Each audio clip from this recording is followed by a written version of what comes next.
He was her old foster dad for years. Then she told this to the judge during the adoption hearing. The courtroom's buzzing lights cast a sickly pallor, each pulse of electricity ratcheting up the tension coiled in Anya's gut. Beside her, Mark's presence was a tangible warmth, a silent bulwark against the encroaching dread, though he refrained from touching her. The air around him shimmered with barely contained anxiety, mirroring her own inner turmoil. In her perspiring hand, Anya gripped a photograph, its surface slick and unforgiving. A relic from a brighter chapter, it captured a fleeting instance of unadulterated happiness. Looking at it now, under the weight of so many watchful eyes, felt like a betrayal. The oppressive atmosphere reeked of aged documents and stale, percolated coffee, doing nothing to quell her rising panic. Judge Thompson's absence was a palpable force. Lawyers shuffled documents, their expressions masks of professional severity. The court reporter's hands danced above her stenotype machine, poised to record the words that would define their future. The scene unfolded with a disorienting quality, as if she were both player and captive audience. "Please," she silently begged, her eyes locked on a fissure snaking across the wooden paneling. Asterisk, let us finally belong. Asterisk, fear, an old and unwelcome companion, whispered its familiar doubts. She wasn't worthy, this wouldn't last, the seed of hope she'd dared to plant would be crushed. Mark stirred. "You all right?" His voice, a low murmur, barely cut through the electrical din. A nod was all she could manage, her voice trapped in her throat. A single word might shatter the fragile composure she was fighting to maintain. His fingers closed around hers, a strong, grounding connection. "We've got this." A weak smile flickered across Anya's face. His conviction was a lifeline. Mark saw potential within her that she herself couldn't recognize. He was her anchor in a life that had often felt like a storm-tossed sea. She won't face this alone, Mark vowed inwardly, his gaze riveted on the doorway where Judge Thompson would appear. Time had carved lines into his face, each a testament to battles fought and failures endured. He'd stumbled often, made choices he'd forever regret. But Anya represented a chance to make amends. He yearned to provide her with the stability and love she'd long been denied. He knew the path ahead was steep. Her history was a tangled thicket, and proving to the court that he was capable of guiding her through it would be his greatest challenge. The door creaked open. The room fell silent as Judge Thompson entered. His face, a roadmap of legal battles and human tragedies, held both shrewdness and fatigue. His eyes, scanning the room, paused on Anya and Mark, leaving a lingering chill. Anya's pulse throbbed in her ears. The die was cast. This moment would etch its mark upon the rest of her life. She tightened her grasp on the photo, a whispered entreaty rising in her mind. Asterisk, see us. See the truth of what we are. Asterisk. A new beginning at the workshop. The worn teddy bear, missing an eye and smelling faintly of smoke, was Anya's only comfort as she stood on the porch. The air was thick with the scent of pine and something else, sawdust. The chipped paint on the door seemed to mock her with its faded cheerfulness. She hugged the bear tighter, its threadbare fur offering little warmth against the October chill. This was it. Number 7. Or was it 8? She'd stopped counting. The door creaked open, revealing a man whose face was etched with lines of kindness. He wasn't what she expected.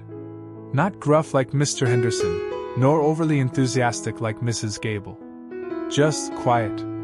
His eyes, the color of warm honey, held a gentle curiosity that didn't feel intrusive. "Anya?" he asked, his voice a low rumble. "I'm Mark." She nodded, unable to speak. The social worker had mumbled something about a workshop, about him being what was it? A craftsman? All she knew was that she was tired. Bone tired of explaining, of hoping, of being disappointed. He gestured for her to come in. The house was small, filled with the comforting aroma of wood and beeswax. Sunlight streamed through a window, illuminating dust motes dancing in the air. It was cleaner than most of the places she'd been. Less sterile, somehow.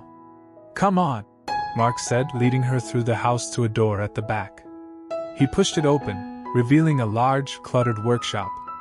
Tools hung neatly on the walls, their metallic gleam catching the light. The air buzzed with the low hum of machinery.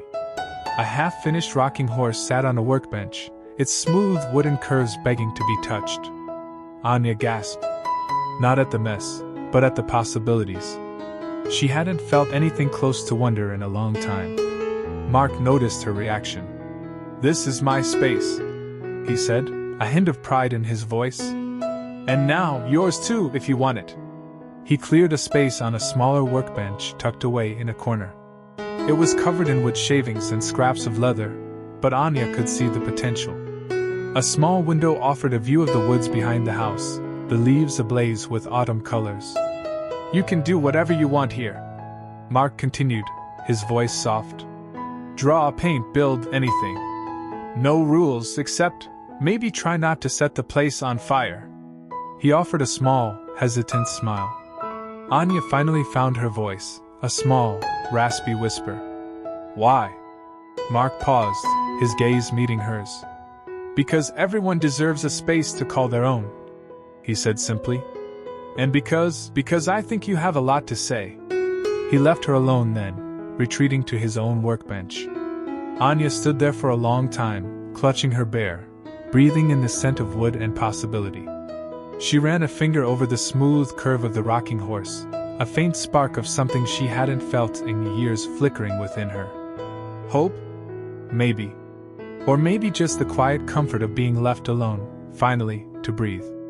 She took a tentative step toward the workbench, her fingers itching to create. Maybe, just maybe, this place wouldn't be like the others. Maybe, this could be a new beginning. Blossoming under care. The scent of sawdust and linseed oil became Anya's perfume. She'd stand in Mark's workshop, small hands dwarfed by the rasp he held, meticulously shaping a piece of walnut. Her brow furrowed in concentration, her tongue peeking out from the corner of her mouth, mirroring Mark's own focused expression. He'd stand beside her, his large hands guiding hers, the rough calluses on his palms a stark contrast to the smoothness of her skin. "Slow, Anya," he'd murmur, his breath warm against her ear. "Feel the wood. It will tell you what it wants to be." She wasn't sure about the wood talking, but she understood the patience it required. Her first attempts were clumsy, resulting in splintered edges and misshapen lumps. But Mark never criticized, only offered gentle corrections and encouragement. Slowly, surely, she began to coax shapes from the wood, a lopsided bird, a chunky bear, a small, smooth heart. The heart she kept. School was different. There, no one guided her hand. Math problems swam before her eyes like angry bees, and history felt like an endless list of names and dates. But Mark was there too, sitting with her at the kitchen table, his brow furrowed in concentration as he helped her decipher fractions or remember the order of precedence. He celebrated her victories, big or small, with a quiet pride that filled her with a strange, unfamiliar warmth. One afternoon, instead of heading to the workshop, Anya sat on the back porch, a pad of paper and a box of crayons spread before her. The setting sun cast long shadows across the yard, painting the ordinary world in hues of orange and purple. She began to draw. Not the careful, controlled drawings she did in art class, but something wilder, something that poured from her fingertips like a torrent. Swirling blues and blacks clashed with fiery reds and oranges, forming an abstract landscape of pain and hope, loneliness and longing. When she was finished, her hand ached, and her eyes burned, but a strange sense of peace settled over her. She showed it to Mark that evening. He studied the drawing in silence, his expression unreadable.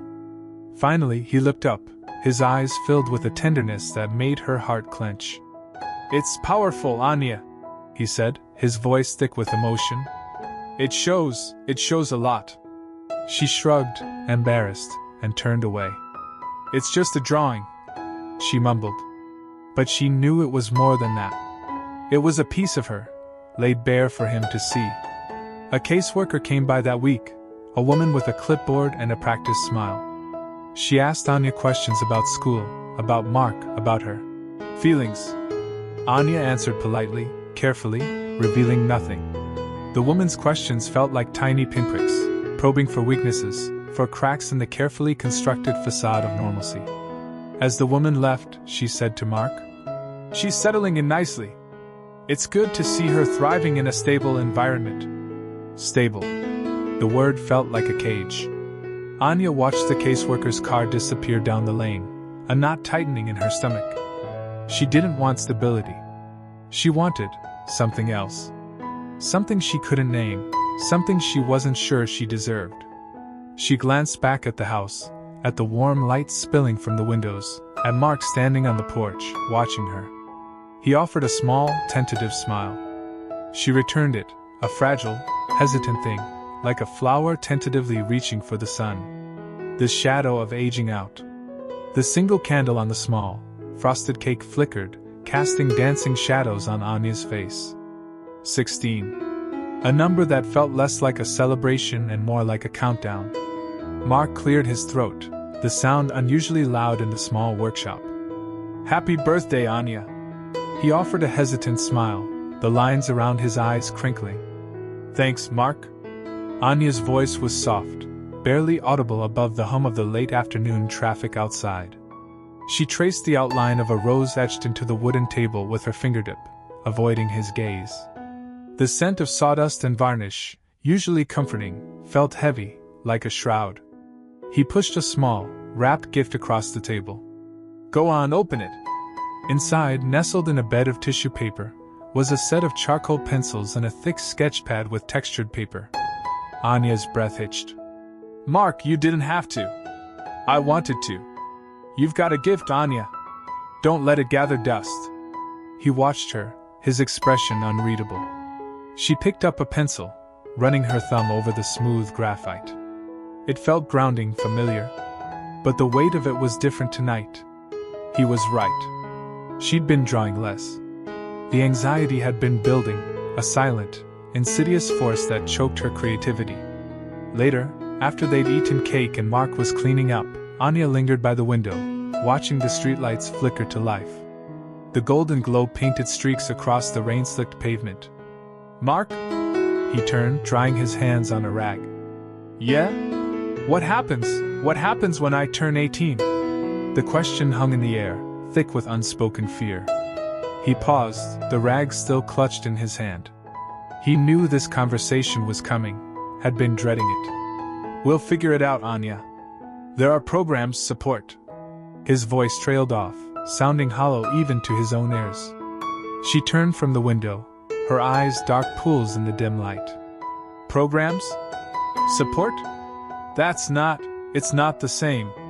She hugged herself, as if trying to contain something fragile within. "Everyone leaves, Mark. Everyone always leaves. My mom, my dad, the Millers, now this." Mark walked towards her, stopping just close enough. He wanted to pull her into a hug, but he knew she wouldn't allow it. "Not yet." "That's not true, Anya." He hated the tremor in his voice. "I'm not going anywhere. But you have to, eventually.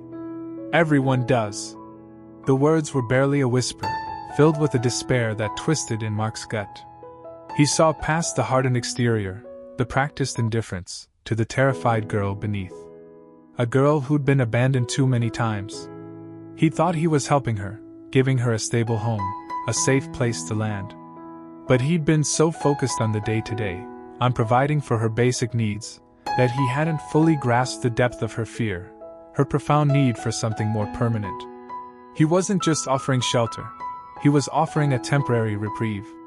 The clock was ticking, and 18 loomed like a precipice. He couldn't let her fall. The mistake he'd made with his own family wouldn't be repeated. This time, he would do everything he could to make it right. A father's decision. The aroma of beeswax and linseed oil hung in the air as Mark smoothed the last imperfections from the small wooden bird he was carving for Anya.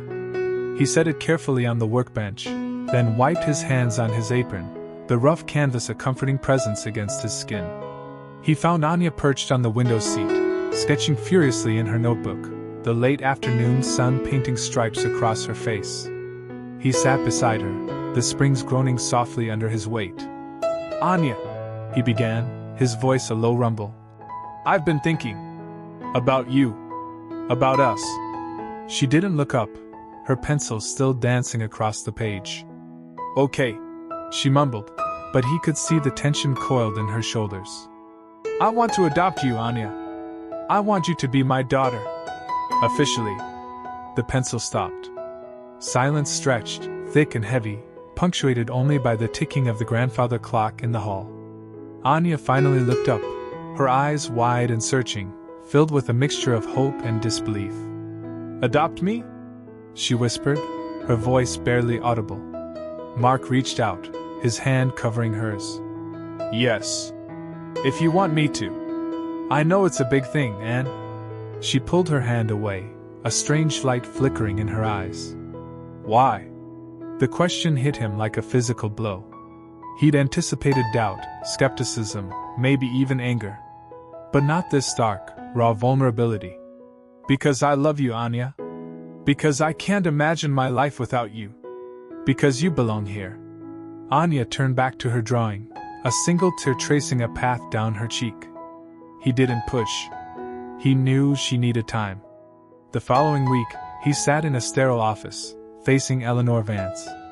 Her gaze, cool and assessing, felt like an X-ray. Mr. Olson, she said, her voice precise. While we appreciate your willingness to provide a home for Anya Petrova, we have to consider several factors. Your age for one. Your single status for another. Mark shifted uncomfortably in his chair. I understand your concerns. But I can provide a stable, loving home for Anya. I have a steady income, a good support network. Eleanor Vance cut him off with a raised hand. The process is rigorous, Mr. Olson.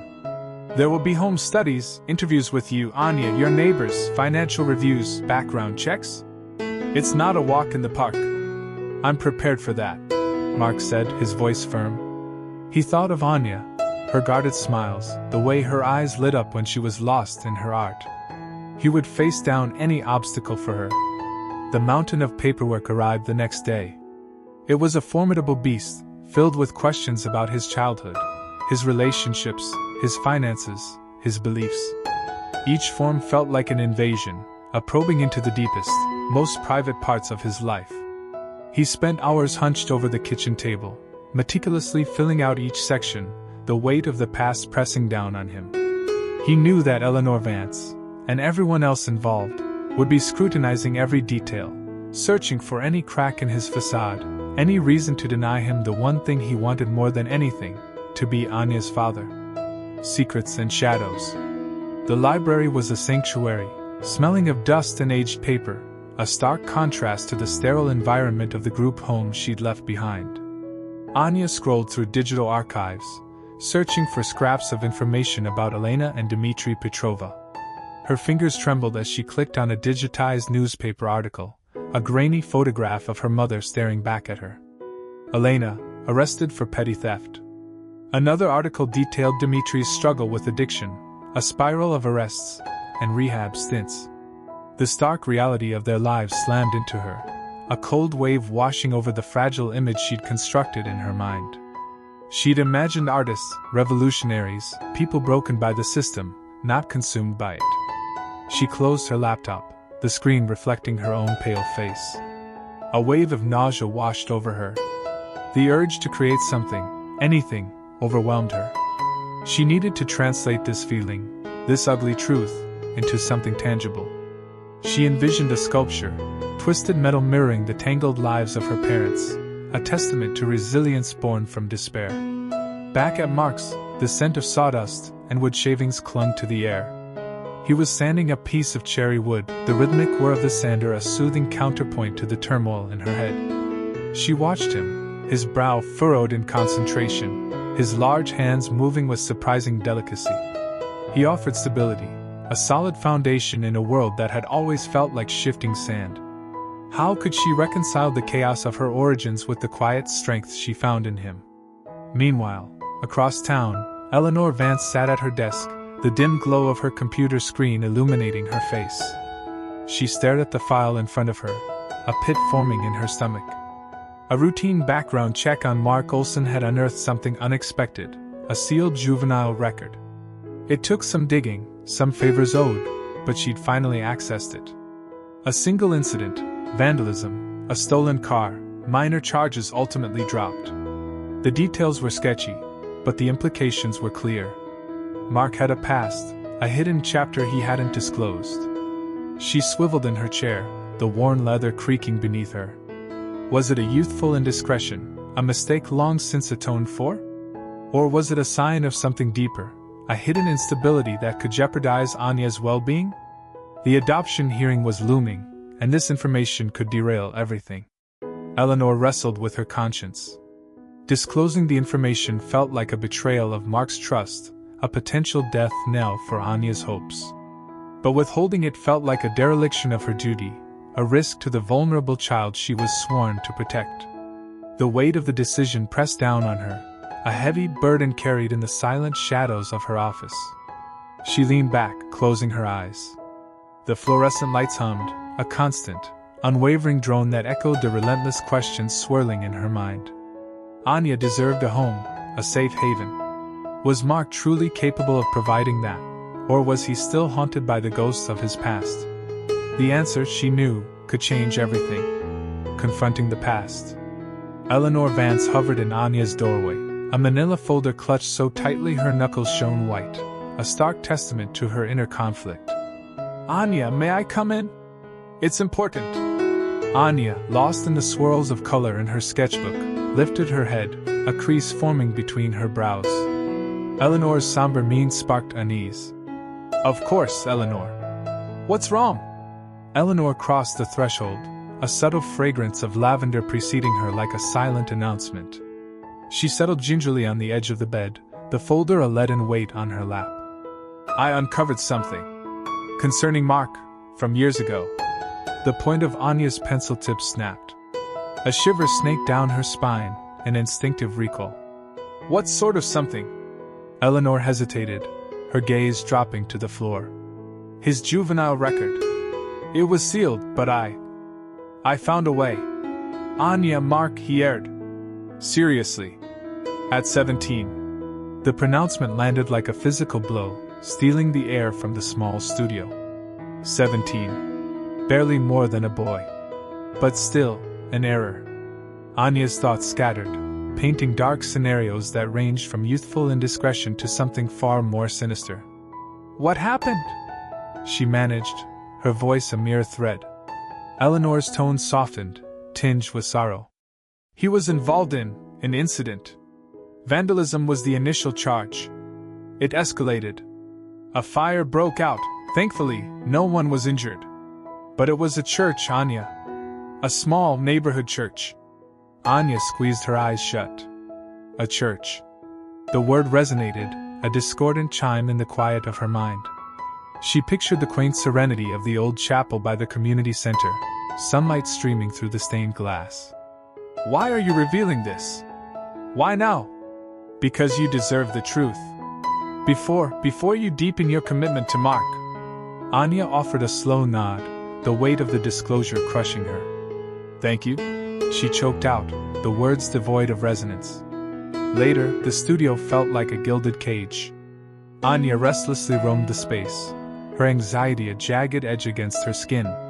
The riotous hues of her canvases seemed to mock her disquiet. She needed to confront Mark, to hear the account from his own lips.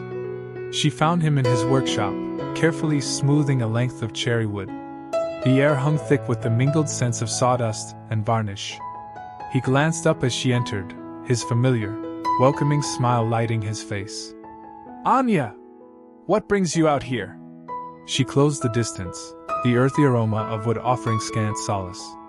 "Eleanor informed me about the events of your 17th year."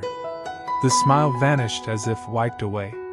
Color drained from Mark's face, etching deeper lines around his eyes. He stilled his hand, placing the sandpaper aside. "I see," he murmured, his attention fixed on the surface of the workbench. "Is it true?" Anya's voice was strained, barely audible. He met her gaze, his own flooded with a mixture of remorse and mortification. "Yes," he confessed, the word a faint exhalation. "It's true." Anya involuntarily recoiled, as if burned by his proximity. "Why keep it from me?" Because I was mortified, he said, his voice catching in his throat. Because I wanted to shield you. From me. From that shadowed part of my history. The words poured out of him, a cascade of regret and contrition. He recounted a tale of youthful anger, of misguided rebellion and the sway of a toxic peer group. The initial acts of vandalism began as adolescent pranks, a crude expression of defiance. But events had spun recklessly out of control. The blaze had been accidental, a ghastly outcome of their recklessness. He'd been apprehended, spent time in juvenile detention, and bore the burden of that transgression ever since. I can't take back what I did, Anya. If only I could. I've endeavored to live in a manner that compensates for it. To be a voice for a father. The courtroom held its breath, an oppressive blend of expectation and anxiety. Beside Mark, Anya's palms were slick, the photograph's fragile edges biting into her skin. Sunlight, sharp-edged, knifed through the towering windows, illuminating dust motes swirling in the stillness. Judge Thompson's arrival was an eclipse in black robes. His gaze, a fleeting weight, rested on Anya before he settled behind the bench. The lawyer's arguments, a dense thicket of legalese, droned onward. Anya grasped only fragments. Welfare, suitable home, previous transgressions. Mark sat like granite, jaw tight, eyes riveted to the judge. Each legal point struck like a physical blow, eroding their dwindling hope. Eleanor Vance, her features a study in regret and determination, presented her case. Her voice, usually a source of comfort, now rang with a fragile quality. She sketched a portrait of Mark's history, carefully couched but undeniably damaging. Anya flinched, the familiar taste of betrayal sharp on her tongue. While Mr. Olson has demonstrated undeniable progress, Eleanor concluded, we must prioritize Miss Petrova's lasting well-being. The past casts a long shadow. The judge's attention shifted. Mr. Olson, your response? Mark rose, squaring his shoulders. I erred, Your Honor. I take responsibility. Since then, I've striven daily to improve. Anya knows this. She witnesses it. I don't ask that you disregard my past, only that you acknowledge my present. The judge's eyes returned to Anya. Miss Petrova, given your impending majority, the court values your perspective. Anya's pulse hammered in her ears. She hadn't intended to speak. Fear, a frigid current, gripped her. Yet, seeing Mark's face, the raw emotion in his expression, something within her shattered. She couldn't leave him exposed. She stood, her voice shaky but resolute. Your Honor, I'd like to share something. She lifted the photograph, the faded hues almost invisible in the muted light. This was taken a week after I moved in with Mark. I was a wreck. Silent, withdrawn, distrustful. Silence descended. Anya inhaled deeply, the scent of aged wood and legal papers filling her senses. I discovered an old camera in the attic and started to take photos. Mark, he simply let me be. He never interfered. He just encouraged me. She paused, the memory washing over her. One day, I photographed him in his workshop. Unaware, he was humming, smoothing a piece of lumber. He seemed content, at peace. When I developed the image, I saw beyond the surface. The lines etched by hardship, the fatigue in his gaze. But I also saw gentleness. I saw a man fighting his own battles. A man in pain. And I understood, he wasn't merely sheltering me. He was rescuing me. Her voice gained strength, infused with conviction. Mark faltered. I'm aware. But he grew from his mistakes. He doesn't deny his history. He faces it head on. He uses it as fuel for growth. She met the judge's gaze, her own unwavering. He is a good man, Your Honor. He is a kind soul. He is my family. And I need him as my father. A family forged. Anya clutched the worn photograph, the edges softened by countless turns in her trembling hands. Judge Thompson adjusted his spectacles, his gaze expectant.